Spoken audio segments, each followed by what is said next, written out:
안녕하세요. 반려동물과 함께하는 고품격의 부부방송 너와 너하다 수의사 정원장 안수의사 이 대표입니다. 반갑습니다.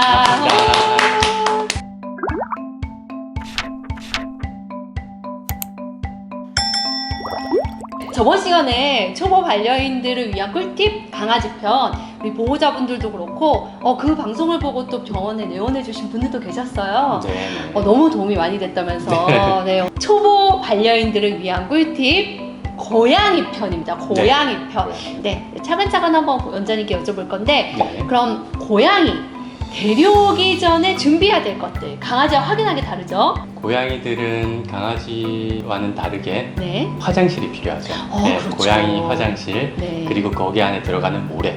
그렇죠. 그리고 고양이들은 수직적인 공간, 수직적인 공간도 필요하기 때문에 캣타워를 준비를 해주시는 게 좋겠고요. 그리고 이제 발톱, 발톱을 이렇게 긁는 습성이 있기 때문에 그런 긁게, 스크래처라고 하죠. 그런 것들도 함께 준비를 해주시는 게 좋겠습니다. 그러면 데려오기 전에 이제 준비를 이렇게 해놨어요.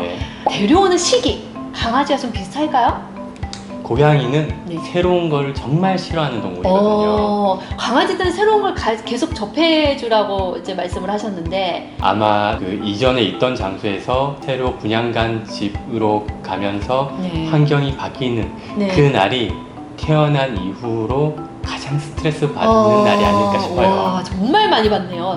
태어난 이후로니까. 그래서 특히나 더 가정묘를 분양하는 경우에는 이전에 썼던 담요라든지 아니면 장난감 그런 향이 남아있는 물품들을 좀 얻어와서 새롭게 데려온 집에서 좀 빠르게 적응할 수 있도록 그나마 새로운 게 아니라 좀 익숙한 게 있을 수 있도록 해주시는 게 좋겠습니다. 그럼 데려오는 시기는 언제쯤으로 하는 게 좋을까요? 연령으로 봐선 보통 이제 젖을 떼고 한 달 반에서 두 달 이 정도에 가장 많이 분양이 되고요. 똑같이 분양 이후에 2, 3일 정도는 지켜봐 주시는 게 좋기 때문에 여유 있게 쉬는 전날 데리고 오시는 게 좋겠습니다. 또 동물병원을 경유해야 되는 거죠?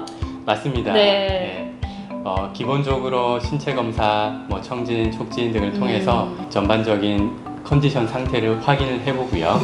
그리고 분변 검사를 통해서 기생충 감염이 있진 않은지 그리고 고양이들 그 귀 진드기 감염도 종종 있으니까 귀 안도 확인해 보시길 추천드리고 그 다음에 조금 더 나아가서는 이제 방사선 검사를 통해서 혹시라도 엑스레이라고 하죠? 선천적인 흉부 또는 복부 쪽에 이상이 있진 않은지 확인을 해보시는 게 좋겠습니다. 근데 저는 궁금한 게 있어요, 원장님. 고양이들도 강아지들처럼 그렇게 전염병이 있을 수 있나요? 그렇죠. 있을 수 있죠. 그래서 특히나 어릴 때 잘 걸릴 수 있는 치명적인 전염병들이 있습니다. 주로 소화기 증상을 나타내고요. 그래서 구토하거나 설사를 계속하거나 그러면서 식욕 활력이 떨어지게 되는데 물론 데리고 온 첫날 그리고 며칠 동안은 환경에 적응하느라 잘 안 먹고 구석에 숨어 있을 수도 있어요. 그 구분을 잘해야겠어요. 그러는 동안에 그래도 밥은 좀 먹는지 변 상태는 괜찮은지 이런 걸 확인해 보시고 만약에 지속적으로 안 먹는데 변도 안 좋다 그러면 그때는 꼭 전염병 검사도 확인해 보시는 게 좋겠습니다. 데려왔을 때 이제 강아지도 데려왔을 때 좀 쉬게 해주는 게 좋다, 적응할 수 있게 해주는 게 좋다라고 말씀을 하셨는데 고양이는 어떻게 강아지랑 조금 차이가 있을까요? 아니면 강아지처럼 그렇게 해주면 될까요? 강아지보다도 훨씬 더 스트레스 잘 받고 예민한 동물이기 때문에 조용하고 약간은 어두운 환경을 조성해 주는 게 좀 더 좋겠고요. 그리고 조그만 아이를 데리고 오는 경우 얘네들이 데리고 온 이후에 구석에 숨으면 찾기도 힘들어요. 그래서 조그만 상자 안에서 일정 시간은 보내도록 하는 것도 방법이겠습니다. 그래서 특히나 사람 아이들 있는 집에서는 조금 더 주의를 해야겠습니다. 합사라고 하는데 그 고양이들이 원래 고양이가 있는 집에서 다른 새끼 고양이들을 데려왔을 때는 혹시 또 주의해야 될 점이나 이런 것들은 좀 체크를 해주세요 라는 게 있을까요? 특히 고양이가 먼저 있는 집에서 새로운 어린 고양이를 데리고 오는 경우 미리 살던 고양이가 이미 성묘이다. 그러면 조금 주의를 하셔야 되는데 애기 고양이는 호기심이 많고 그리고 활력이 넘치기 때문에 먼저 그 원래 있던 고양이에게 다가가서 장난을 걸 수도 있어요. 근데 이미 성묘들은 호기심도 떨어지고 좀 귀찮아하거든요. 그래서 먼저 이렇게 자꾸 다가오는 거를 좀 싫어해요. 그래서 하악거리기도 하고 처음엔 좀 피하다가 그게 심해지면 화를 내기도 하거든요. 네. 그래서 서서히 만나게 해주는 게 좋겠고요. 그리고 원래 있던 고양이도 애기다. 아직 어리다. 보통 한 6개월령 이전에 같이 생활하게 되면 큰 무리 없이 잘 지내는 경우들이 많습니다.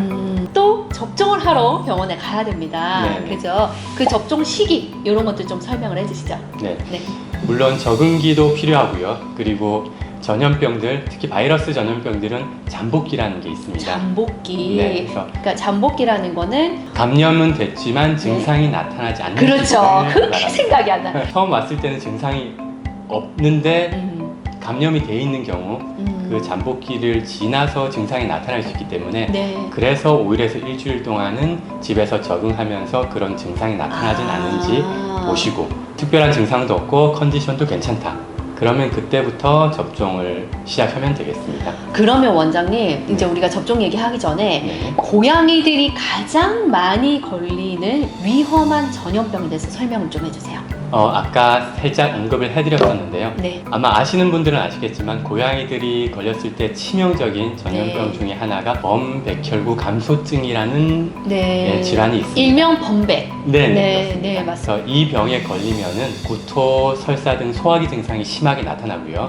기력저하, 활력저하, 못 먹고 계속 배출만 되기 때문에 탈수도 올 수 있겠고. 그렇죠. 그래서 강한 전염력을 가지고 있기 때문에 그런 증상이 나타났을 때는 꼭 병원에 가서 확인해 보시고 범백혈구 감소증이 맞다 그러면은 격리 입원 치료가 필요한 전염이기 때문에 위험한 전염병입니다. 그렇죠. 강아지에서 어릴 때 치명적인 전염병 중에 파보장염이라는 게 있는데요. 말 그대로 파보 바이러스 감염에 의한 장염입니다. 이것 또한 장염으로서 소화기 증상이 나타나요. 똑같이 구토설사. 좀 전에 말씀드린 고양이 범백혈구 감소증도 이것도 알고 보면은 바이러스가 파보 바이러스거든요. 이름만 다른 건가요? 네, 그렇습니다. 그래서 고양이 파보 바이러스에 의한 범백혈구 감소증은 강아지한테 옮진 않아요. 그러나 강아지에서 고양이로는 전염이 가능해요. 이런 경우 특히나 더 강하게 감염이 돼서 급사하는 경우도 생길 수 있습니다. 고양이가. 강아지와 고양이를 함께 키우시는 보호자님들께 굉장히 좋은 팁이 될 것 같습니다. 이제 전염병 여기까지 하고요. 이제 백신을 맞으러 와야 돼요. 고양이들도 한 일주일 정도, 열흘 정도 집에서 좀 푹 쉬고 적응을 하고 오는 게 좋은데 백신은 강아지는 6차까지 있었는데 고양이는 어떻게 됩니까? 고양이는 보통 4차 접종까지 하고요. 4차 접종 짱이에요. 종합 백신 그리고 광견병 백신이 대표적으로 있겠고요. 그 외에도 백혈병이라든지 전염성 복막염에 대한 접종이 있기는 합니다만 일단 제일 기본적으로는 종합 예방접종과 광견병 예방접종 이 두 가지를 주로 많이 실시하게 됩니다. 그럼 1차의 종합.